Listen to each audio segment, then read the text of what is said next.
Dave Bolger here, and welcome to Had I Known, a show that explores the journeys of some of the most interesting members of the Hamilton College community. This week's guest is Derek Brand, class of 1999.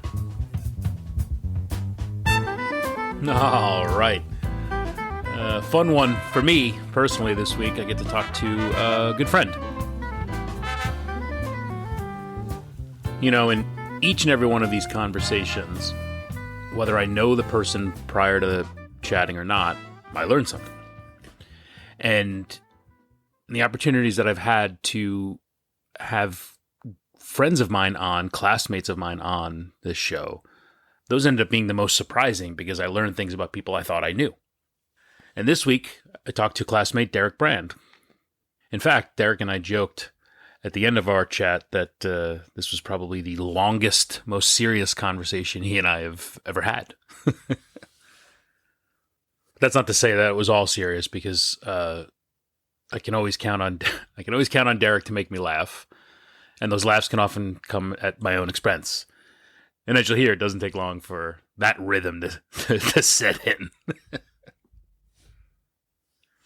But we do get into some interesting conversations around shared experiences. I learned a lot about Derek's career path, much of which I didn't know about. And it was fascinating to learn about what he's doing now as the Chief Operating Officer for New York Bio, the leading advocate for the bioscience industry in the state of New York. It's another interesting career path of another interesting Hamilton alum. So check it out. Here's my conversation with Derek Brand, class of 1999. You know, could you put a little effort into the Zoom background? Like, literally any effort at all. Any effort. You are literally locked in a closet. You have got to be kidding me. Like, the smallest of effort. Like, literally, any virtual background. Anything at all. You know what's sad is this did take effort. It's nice to see you too, by the way. I moved. There were dry cleaning bags here. I moved them out of camera's view, so I did put some effort into this.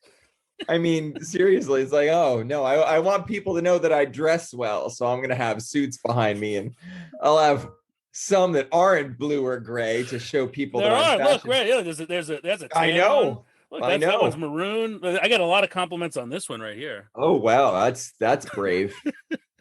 So I was wondering how long it was going to take me to regret doing this. Instantaneous. Yeah, it wasn't even 3 seconds. It's the Vegas odds on that were long to begin with, and I don't know what your time projection was, but it was too long. I got the under the under hit. I don't know. I don't think I wouldn't have given you odds on that. How are you, my friend? I'm pretty good, actually.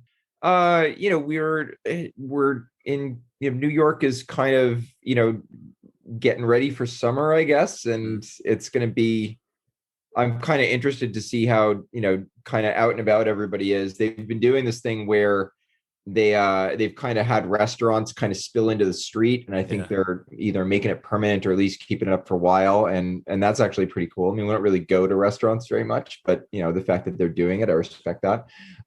Creates a different vibe. A good little bit. It's pretty good. It's kind of nice to see a bunch of people out in the streets and stuff like that. Now that New York's not dead. All you hear is that New York's dead. Yeah, I think that's one of those phrases that if you find yourself saying that New York is dead, you should maybe just look back at a little history and realize that no one who has ever said that has been right. So just maybe just kind of keep that one to yourself. Maybe observe for a little bit. I don't know. I'll be back there next week, so I'll judge for myself. New York is very much not dead. It seemed like so many of the things that make New York an amazing place to live are the things that made it hard to live in during a pandemic. Did you feel that? Well, we left. Oh, you did?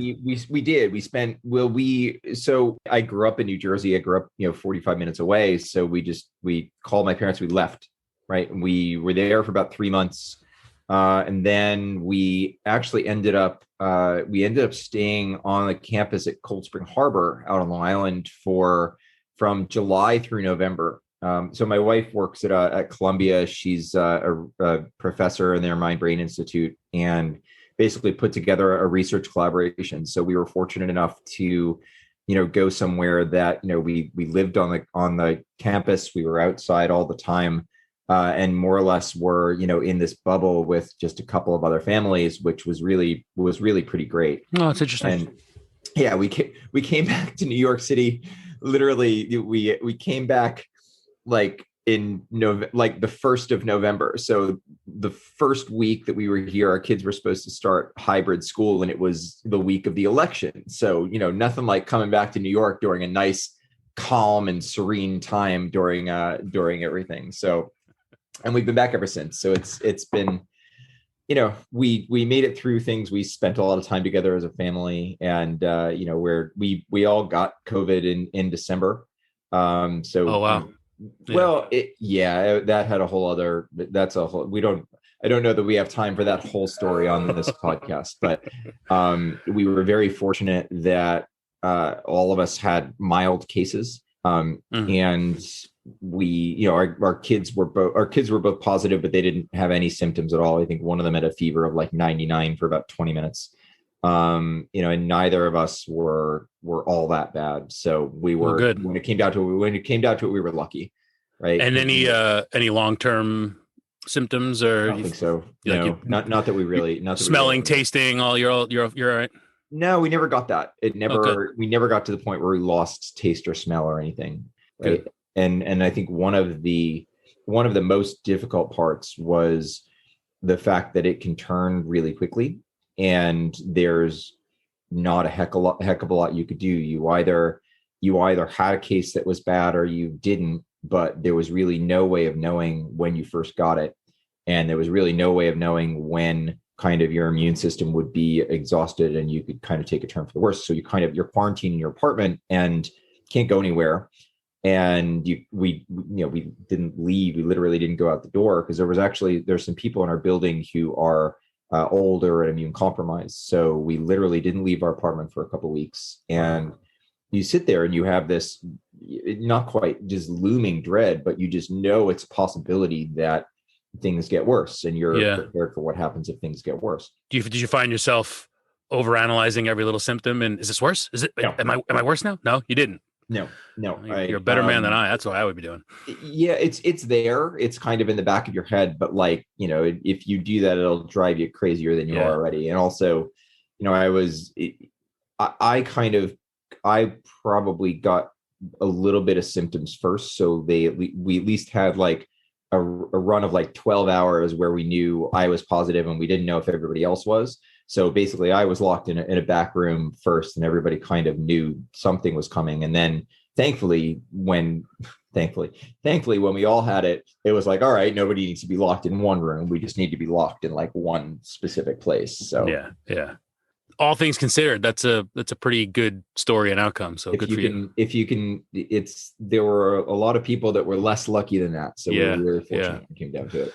And you mentioned friends in the medical community. That's sort of the field. What is it that you do? So, all right. Basically right now I'm the chief operating officer of a group called the New York Biotechnology Association, or New York Bio for short. And it's an industry group that promotes and represents the biotech industry across New York State. So bio in general has an industry group that represents it globally. We do things at the state level, and we really have, kind of a dual mandate. One is we do have kind of lobbying activities to represent the industry in front of state government. And we also have more kind of economic development and, things to basically raise the profile of the industry in and across the state. So I got into this in, kind of a circuitous fashion, because in a lot of ways, most of the way that people get into something like this is through a background either in government relations or public policy. And I have none of that. And I actually don't do much of that for the organization. I had known the organization for a while. I've been in New York City since 2006. And earlier on, about 2010, I was working for a place called the New York Academy of Sciences. And we were doing a lot of work on, why doesn't New York produce as many startup biotech companies as, say, either Boston or San Francisco? Boston and San Francisco have been the two leaders forever. Right. And, invariably people would talk about the fact that we need more lab space. They would talk about the fact that we need more kind of early stage capital to go into biotech companies. And the third thing that they would say is that the underlying ecosystem of, just the social ecosystem, didn't really have the same connectivity as either of those two cities. And invariably they would use the phrase, in Boston and San Francisco, all the VCs and the entrepreneurs go to the same bars, right? And so we were a convening organization, and I had lived in Boston until 2006. And they had, I had been a part of that ecosystem, and I knew of this group that had basically been started by these two guys called Biotech Tuesdays. That basically they just invited all their friends out to a bar like every Tuesday, the first Tuesday of every month. So I brought this idea to the New York Academy of Sciences. And I'd done my research. At the time I was doing business development for them. I was going to like every single networking event you could go to in New York City. I was all over the place. And I said, listen, I'm like, the function like this doesn't exist. We're a convening body. We should be able to do this, social connectivity and the whole bit. And I said, there's precedent for this in Boston. These two guys started it when it was nothing, and now it's huge. And they looked at me like I had 5 heads. They're like, that's the dumbest idea I've ever heard. They're like, how would you pay for this? And I said, you really wouldn't. You just have people kind of show up, and they're like, oh no. They're like, this is never going to work, right? So, and is that just they're not cut from a networking? So because it takes a breed of person to see the benefit of that. Is that just not? They thought about it with a certain. They thought about it with a certain angle on how they produce events, and their viewpoint was probably a little more formal than it had to be. And I had spent a lot of time in this environment, and I realized that the people that were coming out to the actual events that were in New York City, we were getting the wrong people. And at the time I was also kind of fed up with my job, right? So I basically said to a friend of mine who was an investor, I said, well, we go out for drinks once a month. Why don't we just invite everybody we know? And I figure, number one, if this experiment kind of works, then that's great. And I've built something that's good. I'm like, and if the experiment doesn't work, the worst thing that happens is I end up putting myself in the middle of a bunch of really good people, and I can figure out what I'm going to do next.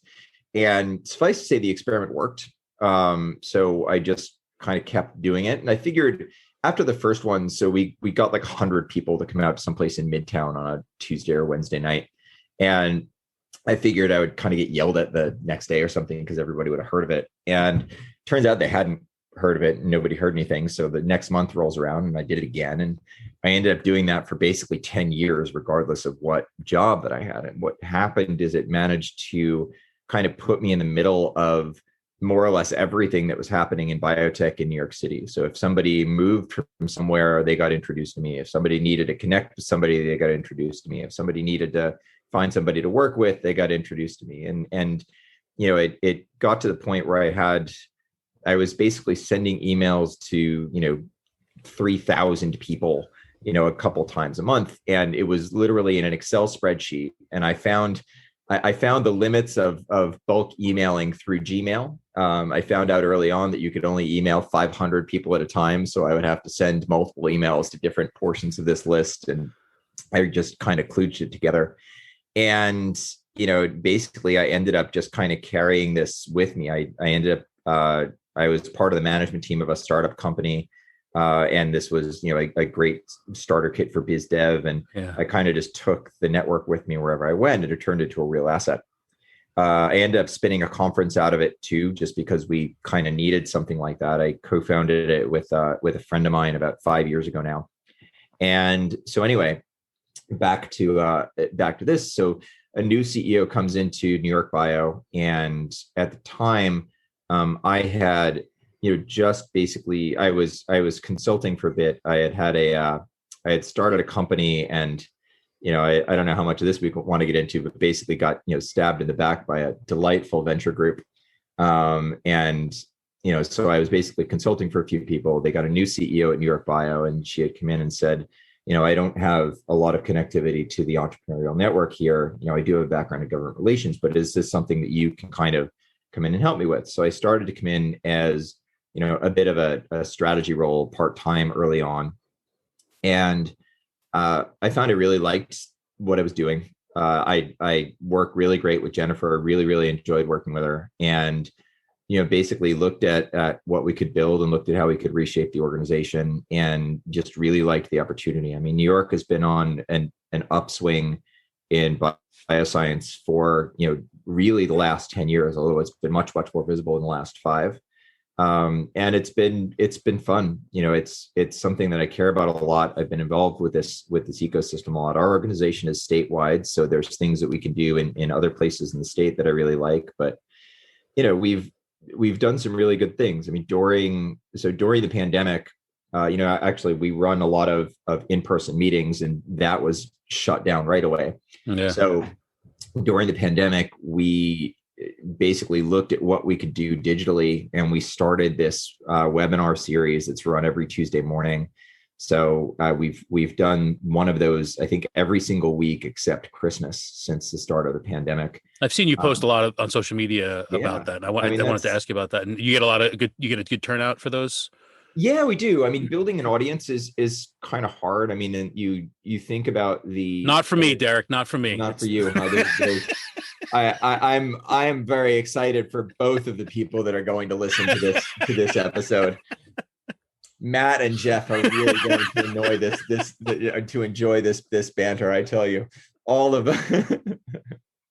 Well, that being said, I mean, I've listened to a bunch of these, and I really enjoyed them. And I think one of the things that I found really interesting is almost regardless of kind of either the background of the person that you've had on, I've found that there's people that have had a lot of what I'll call either shared experiences or similar feelings about a lot of different things within the Hamilton experience. Certainly those that were contemporary with us or around our years, either a little bit before, a little bit afterwards. And that's really interesting because there's a lot that, there's a lot that you can dig into about, what do people think of Hamilton? How was their time at Hamilton? And I found, we can get into this however you want to, but there are things that, you either kind of weren't sure about or things that you were confused about or whatever, that it's interesting to hear other people describe it in a lot of the same ways that I felt about it.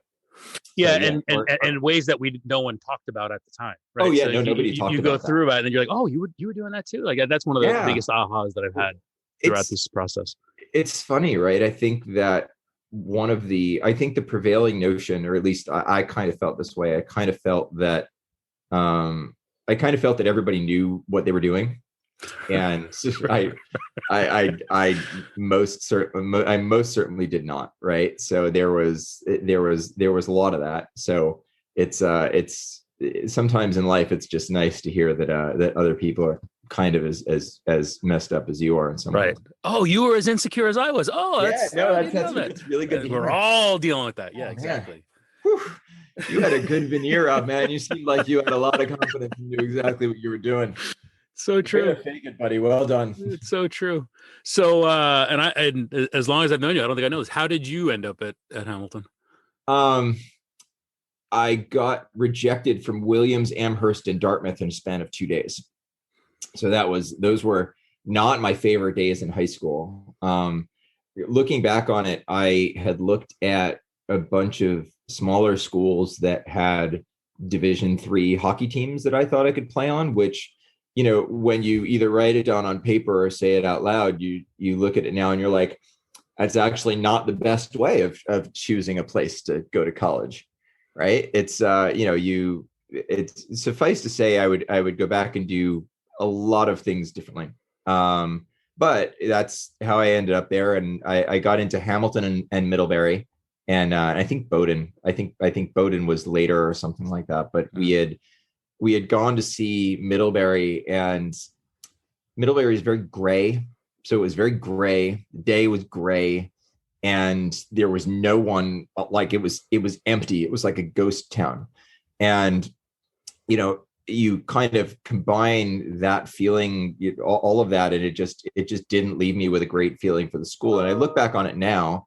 And, I ended up, I did not play hockey at Hamilton. So weighing those two things, Middlebury literally has a ski slope on campus and is next to Sugarbush. So again, when writing things down on paper, not the best decision making process. Perhaps there was more that could have been discussed there. So I don't know. I ended up at Hamilton almost by accident, and then proceeded to just basically go in. Confused is not the right word for freshman year, but I think there was. I don't think I know. I don't think I had either the right expectations or, in general, the level of, either call it self-assuredness or whatever. I felt that everybody else kind of knew what they were doing, and I felt pulled in about 15 different directions and unsure of what to do next. So it's almost like if you can rewind and just basically tell, freshmen in college to basically, like, maybe relax a little bit. Yeah. That would probably be really helpful.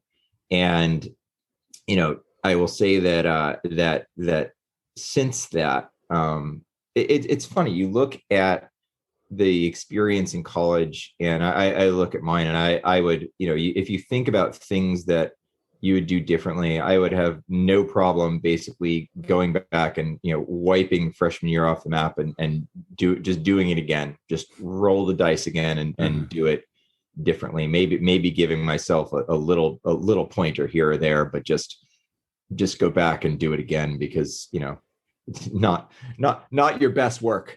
What would you do again? What would you want to do over? Well, I think just a couple less drinks here and there at some of those parties that we blacked out on. No, it wasn't even that. And even then I didn't do nearly. You were never a crazy. No, I wasn't. I kind of, I kind of went around with a bunch of other people or whatever, but like I'm not a 3 a.m. person. Like, when and I was like tired or whatever, I was like, all right, I'm going home.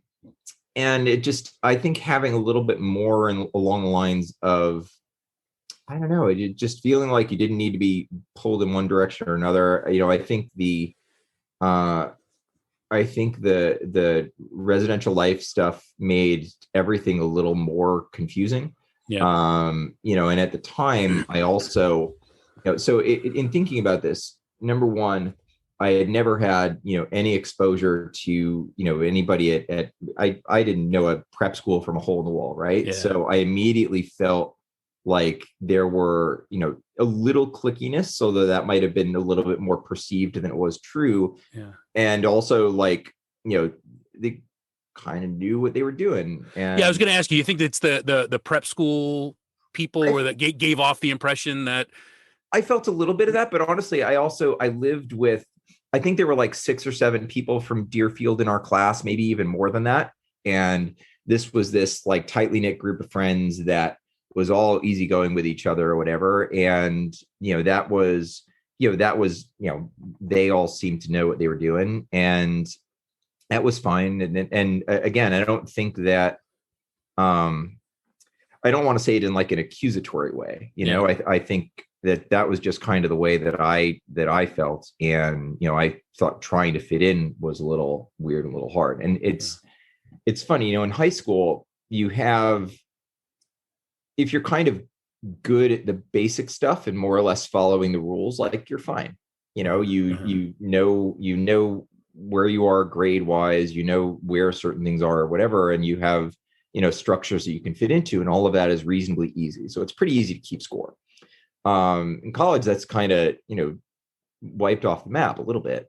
And especially if you go into a public school, everything's regimented, right? There's a schedule to follow. There's homework to turn, and that's it. And if you're in a sport, you have practice. There's no time to do anything. There's no go home, right? That's right. And there's no time to choose your own course. Exactly. You step foot in that campus, like, where am I supposed to go? Exactly. So yeah, there's a little bit of that in terms of feeling a little bit like a fish out of water. Yeah. I probably had a decent amount of like angst and stress over, basically coming out of public school and this looming thing of like, you're going to, try and go play hockey. And was there an expectation back home of, you're going to play hockey? How's hockey going? No. Actually, I wasn't kind of pushed or pressured on any of that stuff. I kind of put all that stuff on me. Mm. And I think it was one of these things where, and I think a lot of teenagers had this, I put a lot of pressure on myself, which probably was unwarranted and more than it had to be.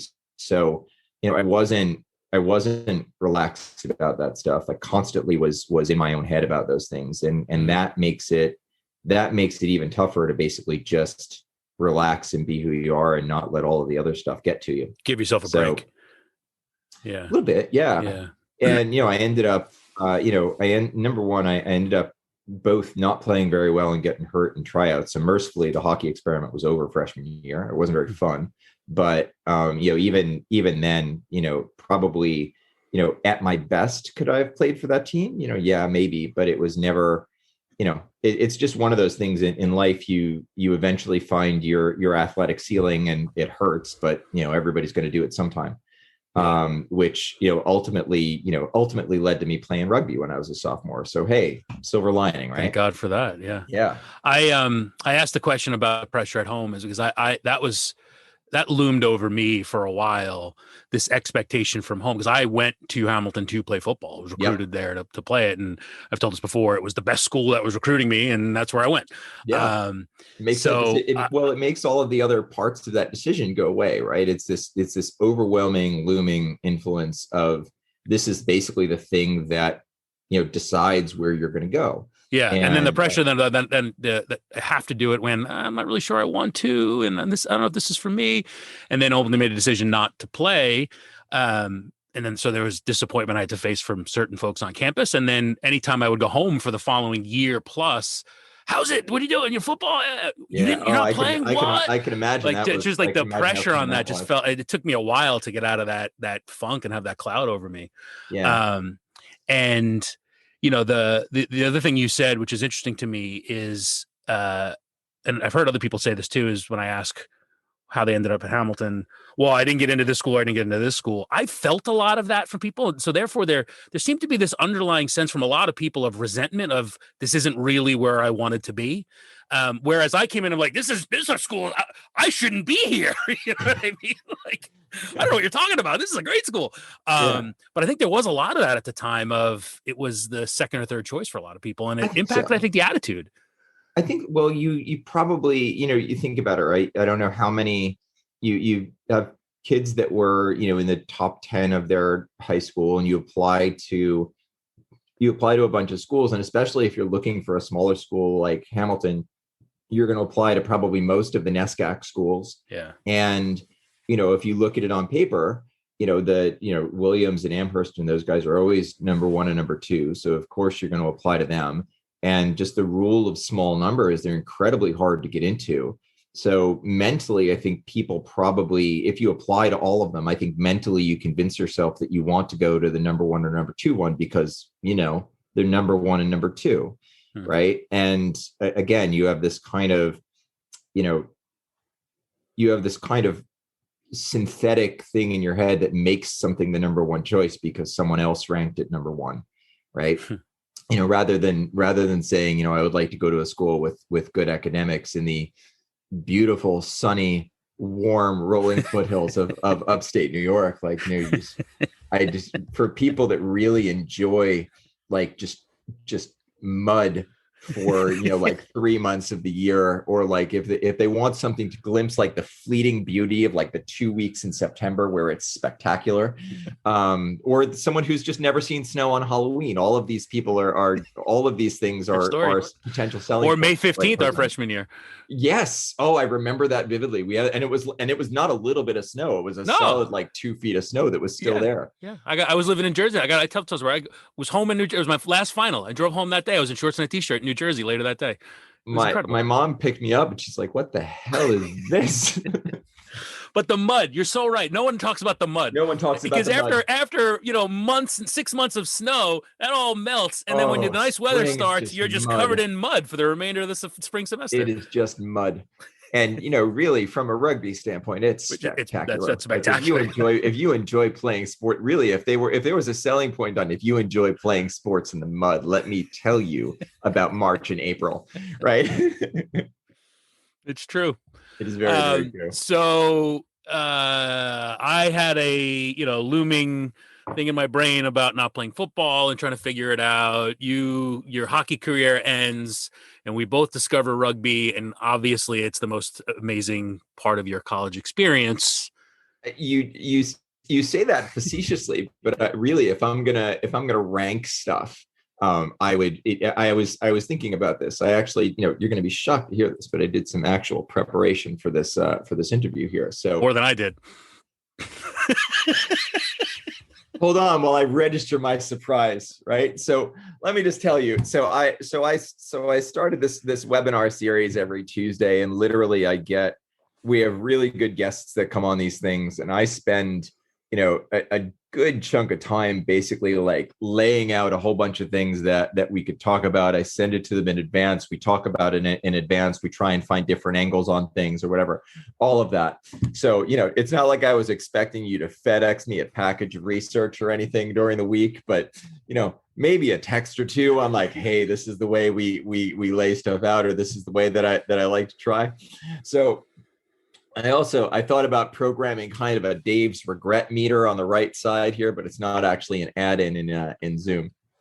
Anyway, so if we're going to think about kind of the top three things that I did in college, I would actually probably rank rugby number one, along with number 1A was basically going to New Zealand my junior year, because I think by the time I was a sophomore, I was kind of fed up with a bunch of the things that people get fed up with about Hamilton, or at least got fed up with. I don't know that it's necessarily like that anymore. And I was really looking forward to going away. I was going to go away the spring semester junior year, and I ended up living in New Zealand for 6 months, which was absolutely spectacular. I was on this I made a ton of friends that still live in New Zealand. I have a ton of friends that I actually went on that trip with.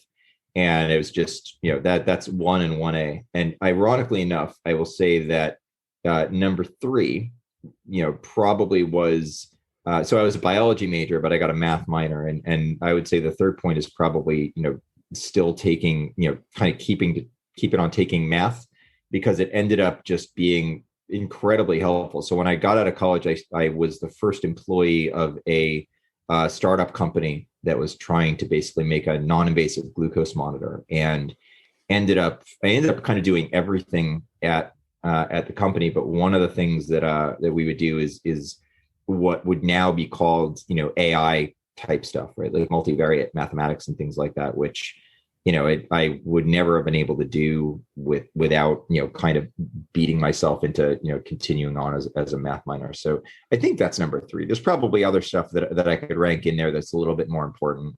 I think when I was somewhere in between sophomore and junior year, I kind of, threw a switch in my brain to kind of stop caring about the small stuff, stop worrying about kind of what other people thought of you or things like that, and kind of just shifted attitudes a lot, which ended up being maybe not transformative but incredibly helpful. And then kind of going away and getting out of that environment for a long time was not so much eye-opening, but was, I think, really healthy in a lot of ways. And then kind of coming back when you're a senior and having that broadened experience and just kind of coming back with a bit of a different perspective is I think probably, was both a really healthy and a really helpful thing. So yeah, the person that left Hamilton was perhaps not that different a person than the one that came in, but definitely got shaped in a few different ways, some good, some potentially less good. But in thinking about a lot of this, it's kind of good to learn some of these lessons in college, because you're kind of, they may not be fun and they may not be, the easiest things to learn, but you kind of go through them and you get there, and it's a weird process, and it may take longer than you want, but yeah. You come out the other side knowing a bit more about yourself and, understanding a bit more about how things fit in. So hopefully in college, somewhere in those 4 years, you figure a lot of that stuff out, because I think it's probably easier to figure that out in a college environment than it is when you get out of there. Yeah. Matt Cain actually said to me, it sent me a note after listening to a couple of the episodes here, that it was a safe place to try different things and safe place to fail, Yep. And I think your comment about finally getting over worrying about what people think of you, I think whether we intended to or not, I think that's what ended up being such a rallying point for people who were on the rugby team at the time we were there, is because one, we were all we all came from a different roads that led us to join that team. And you also couldn't really worry about what people thought about you, because you were going to know pretty quickly what people thought of you.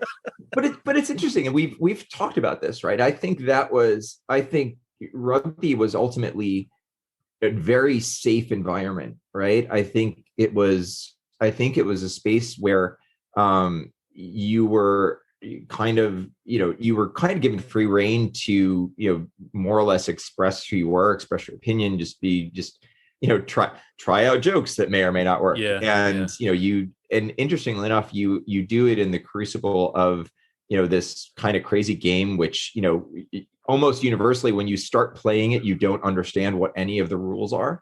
And that I think is an important point, right? Most of the people that start playing rugby have never played rugby before. Yeah. So you have to start with kind of this learning and at least a little bit of an observant mentality, which is I think really useful. And I still remember my first day of rugby practice, and you had, it was the spring of sophomore year, and you introduced me, and you'd introduced Adam Kelly, and you said, and this is Adam Kelly, and you said, and Adam, what sport did you just quit? And Adam said football, and everyone kind of cheered.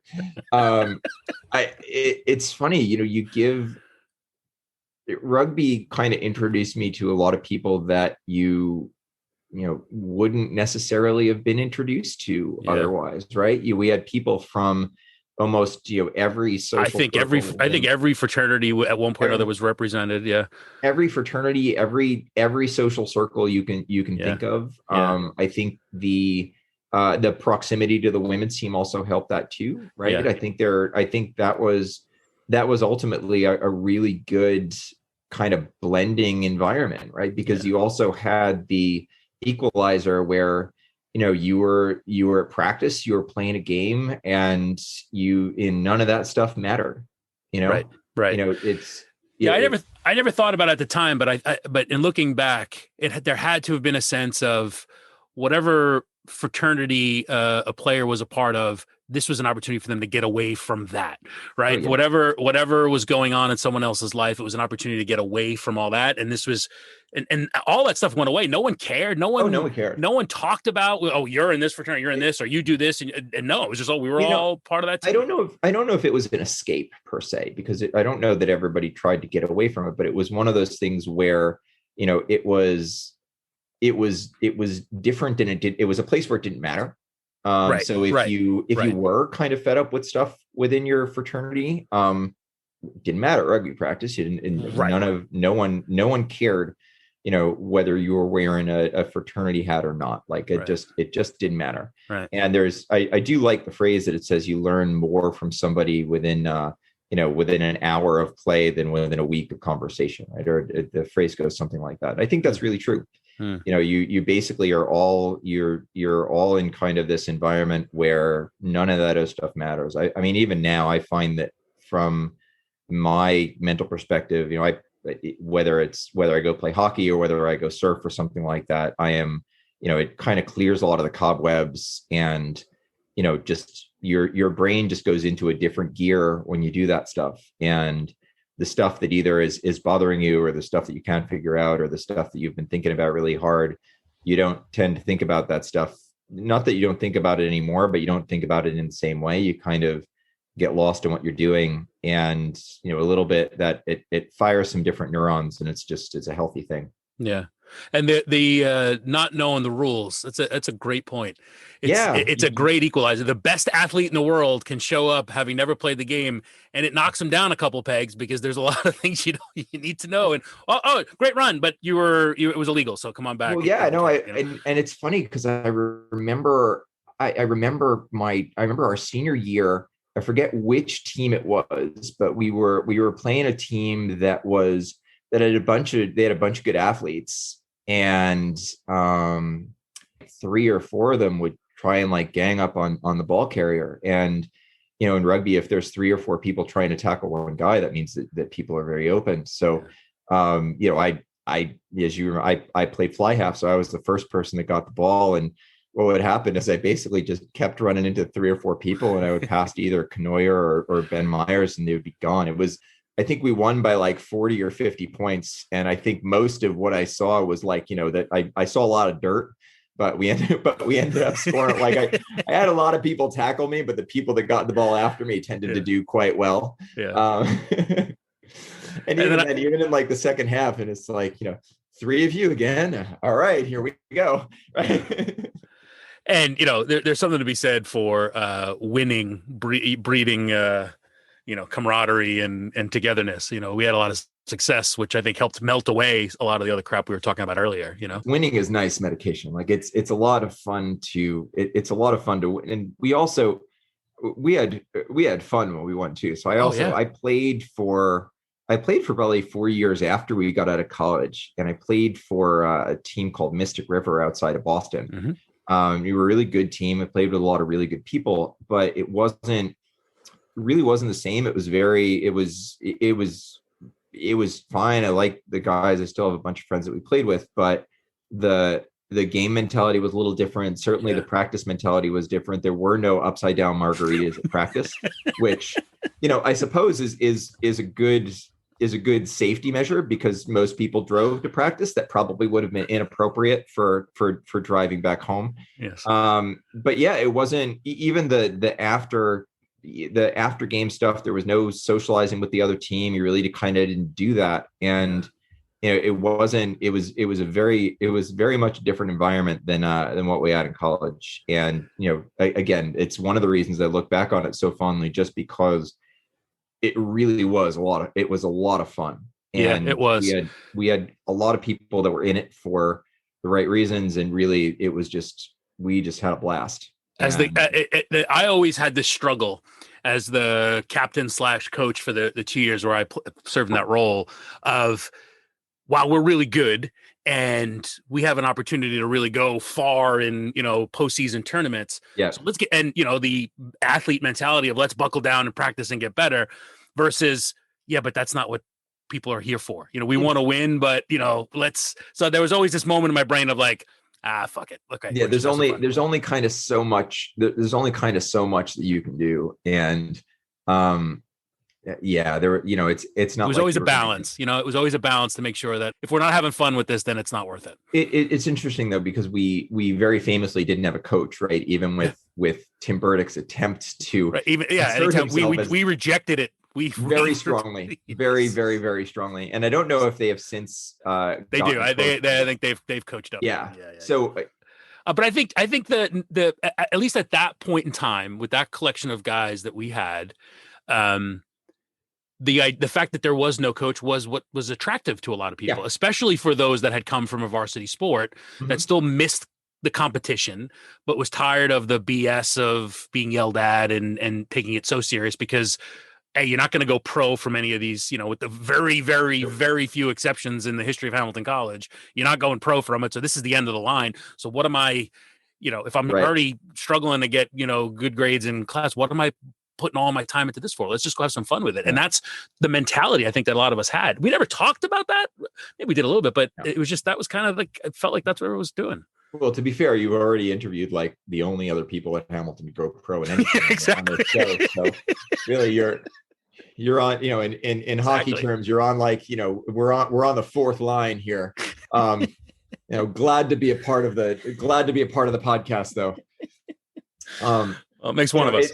It's funny. Again, I think you can only, at some point you go pro in something other than whatever sport you played. Right. And, I think you eventually realize that, you play sports to have fun and you have that mentality in it. And, again, I still think of the stuff that we were able to do as a team, which was pretty great. Some of the things that were, one of the things that I thought was really good is like, it's not like we were without conflict, right? I mean, we had people that, didn't necessarily show up all the time. And it's like, well, we're going to play with the guys that were here, Yeah, sure. and you can complain and you can not show up all you want, but we're going to put a team out on the field, and it's the ones that show up that are going to play. Yeah. And that's especially without a coach or without a central authority figure who just says yes and no. That's not really an easy, management challenge, right? You have this just this ephemeral group of people that, shifts one way and the other, and you don't know who's going to show up to practice for however long because it's not required, right? Nobody yells at you if you don't go. Right. So again, it's a bunch of people that, you have the people that are actually, dedicated and want to be there. And, there's never really a right answer, but I think, as a captain, you handled that stuff really well. Well, I appreciate that, but I think it was always, it was a lesson in consensus building, right? Because you're never going to get everybody on board, but you need enough on board to bring everybody else along, and understanding that, all right, he's going to be a pain in the ass about this. If I get him, then I get these two people. You know what I mean? Yeah, that's the whole. The centers of influence, right? It's like, okay, well, if he comes, then we're definitely going to get that guy, and this guy has a car, so we want to make sure that this guy comes because he's going to bring two other people, and it's very likely that one of the other people is going to be this exactly person. Right. It's the 3-dimensional chess of it's basically like really, really low stakes 3-dimensional chess. Yeah. Right. Yeah. How do we get these people to show up to this here? Or just to buy into what we want to do in practice today. And, it seemed like a pain in the ass thing at the time, but those are real life lessons. These are the things you learn in college that are not about what's in a textbook. You can draw a lot of analogies, and it's very nice to learn stuff when there are basically no consequences to you learning it. Right. If you screw up, if you don't get enough people to a rugby game in college, nobody's life is going to be really affected by that. Everybody's going to come out of that one just fine. Right. Yeah. So what was the plan for you post college? Post college? Yeah. Post college. Yeah. I didn't really have one of those.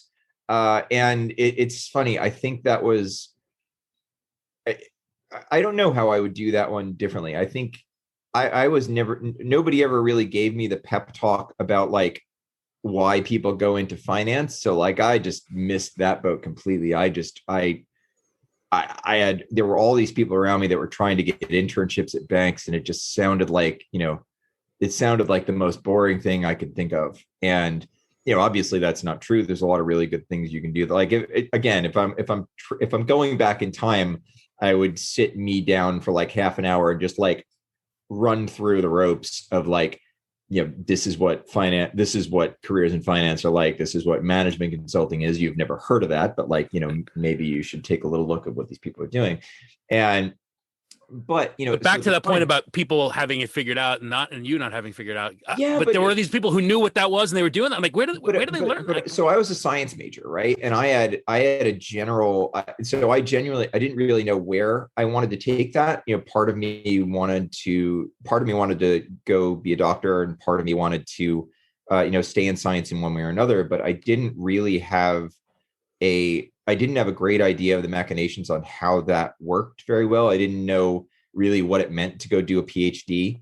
And when I was in New Zealand, the person who I was going to do my senior thesis with, who I had a really good relationship with, she was let go. She was either not given tenure or whatever, and she left. So literally I was, about as far away on the planet as one can get from upstate New York. And basically via email was trying to figure out what I was going to do as a senior project. I ended up doing it with somebody that I really didn't know very well beforehand. So also I wasn't really good at asking for help. Like in certain things, I kind of felt that I had a plan. So part of me in thinking about this, I said, well, I don't know if there was a really good support structure in place to kind of give people a good idea of what it meant to have a career in science.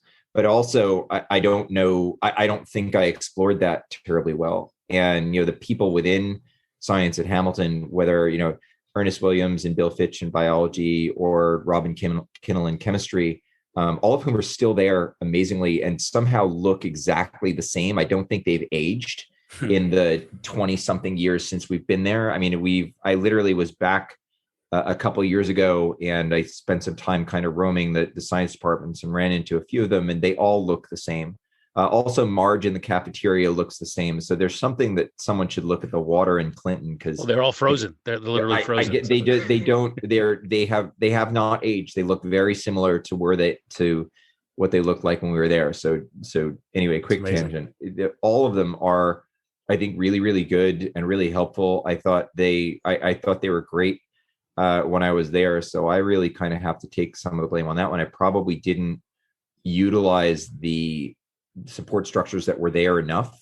Also in science, it's kind of hard, like getting to figure out, if you tell somebody they're going to keep going in science, you say, okay, well, what are you going to go do your PhD? And at the time, if you're 21 years old, all you know mostly is the little bit of lab experience you've had as an undergrad. And that's actually a really hard choice to make. So funnily enough, my choice was made for me a little bit, because I spent the summer of my junior year in Boston. I did a research program at BU, and that was actually really great. I ended up working with somebody who I called up, at the end of senior year, and I said, well, I'm trying to figure out what I'm going to do. I don't know if I want to go to graduate school or if I want to go to medical school.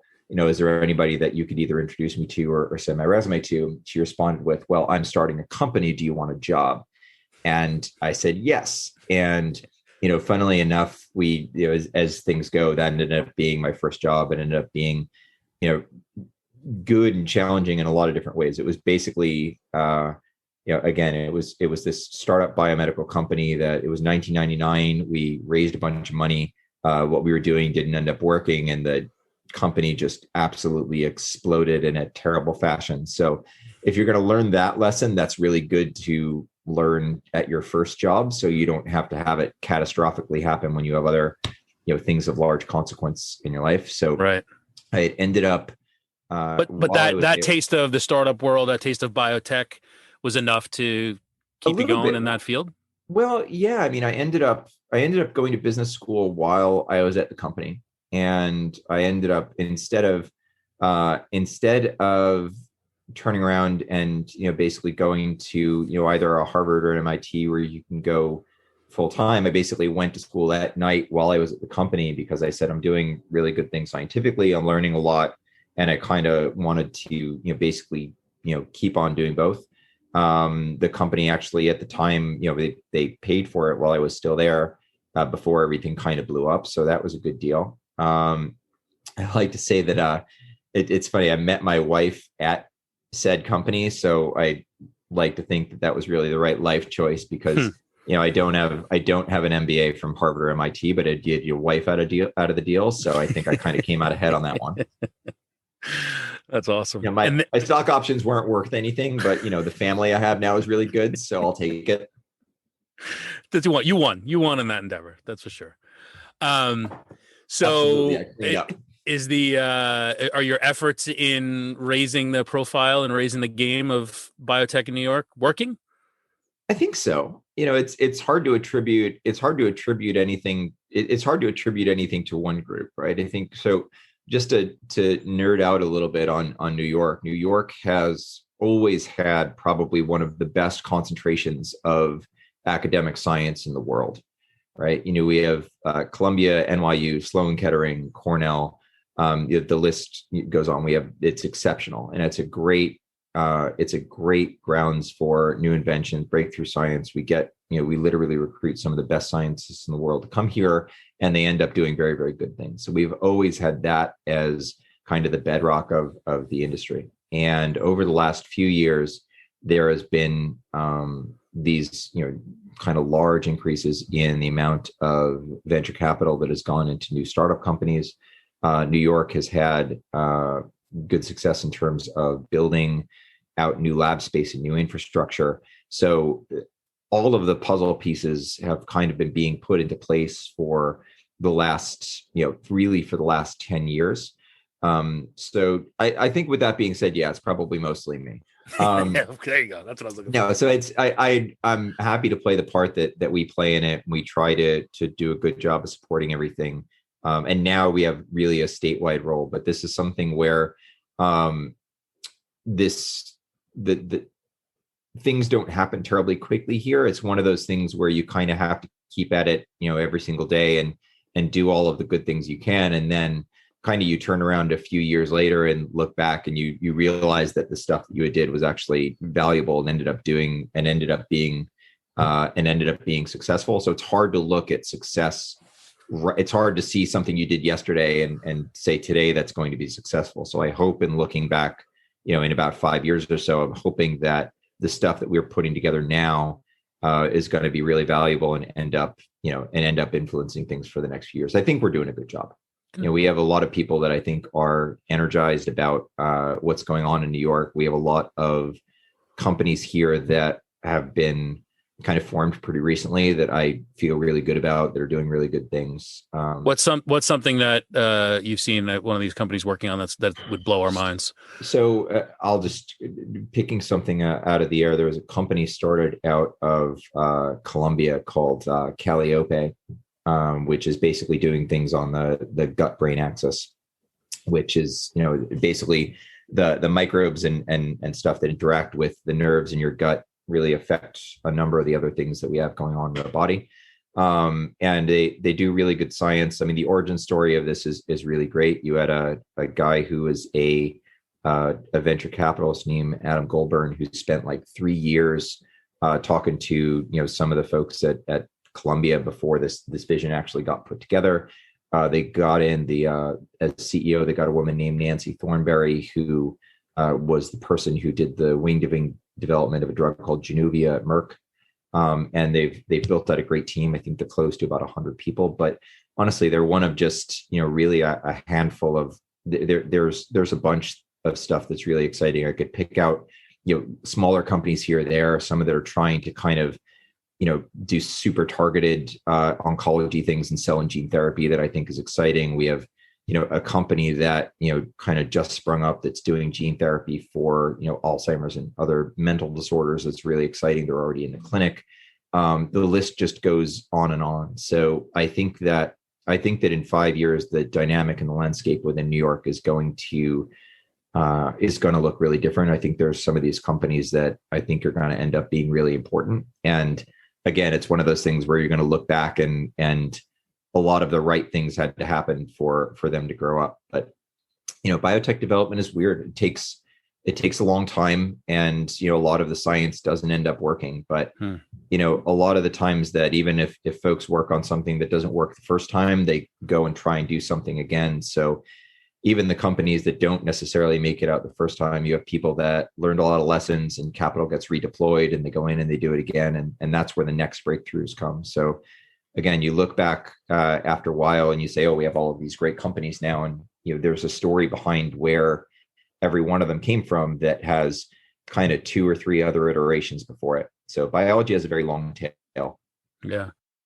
So as you look back in your time during Hamilton and beyond in your career to a point where you're now so successful, your virtual Amazing. Background there has the New York bio and the New York Stock Exchange. Incredibly successful. Is there anything you wish you had known?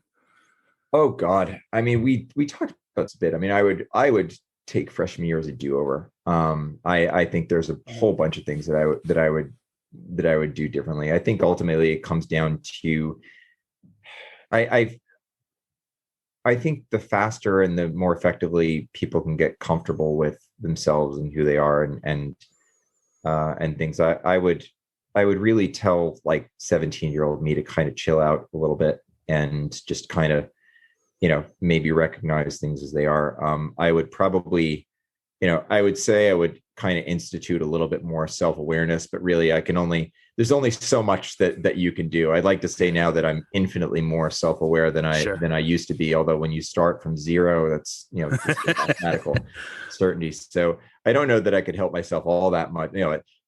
Young Derek would learn that later in life. But yeah, I think in general, the more you get comfortable with yourself and the more that you can kind of, think about things for yourself and not be distracted by, trying to be pulled in too many directions or anything like that. I think that was really, for me, that was the biggest thing. I think if I look back at various things in my life, the most challenging or the places that I didn't deal with things the best were when I kind of got into my own head.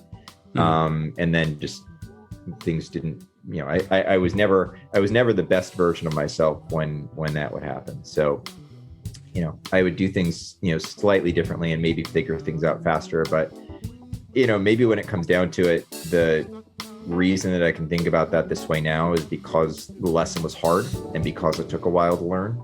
So I don't know if you said, yeah, if I could teach that person all of those things now and it would come out, differently, maybe it's more valuable having learned it the way that I did.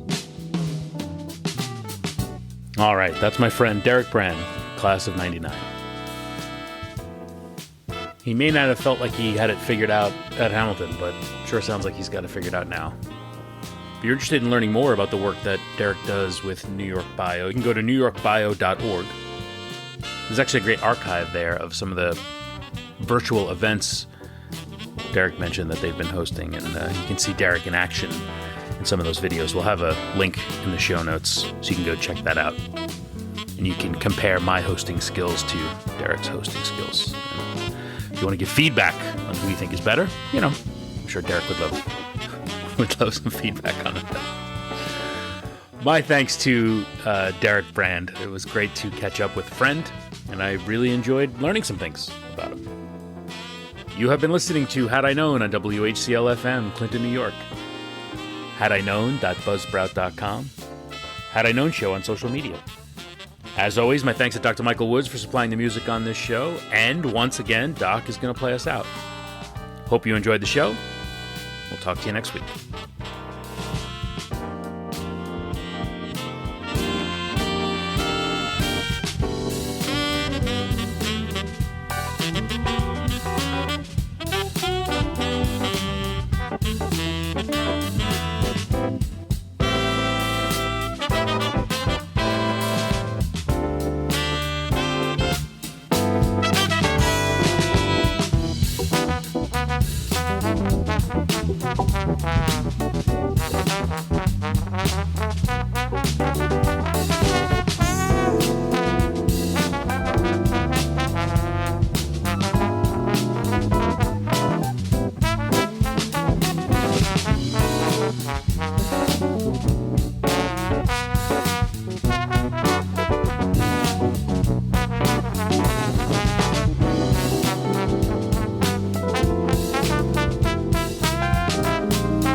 thine own podcast show on your radio or take it to go.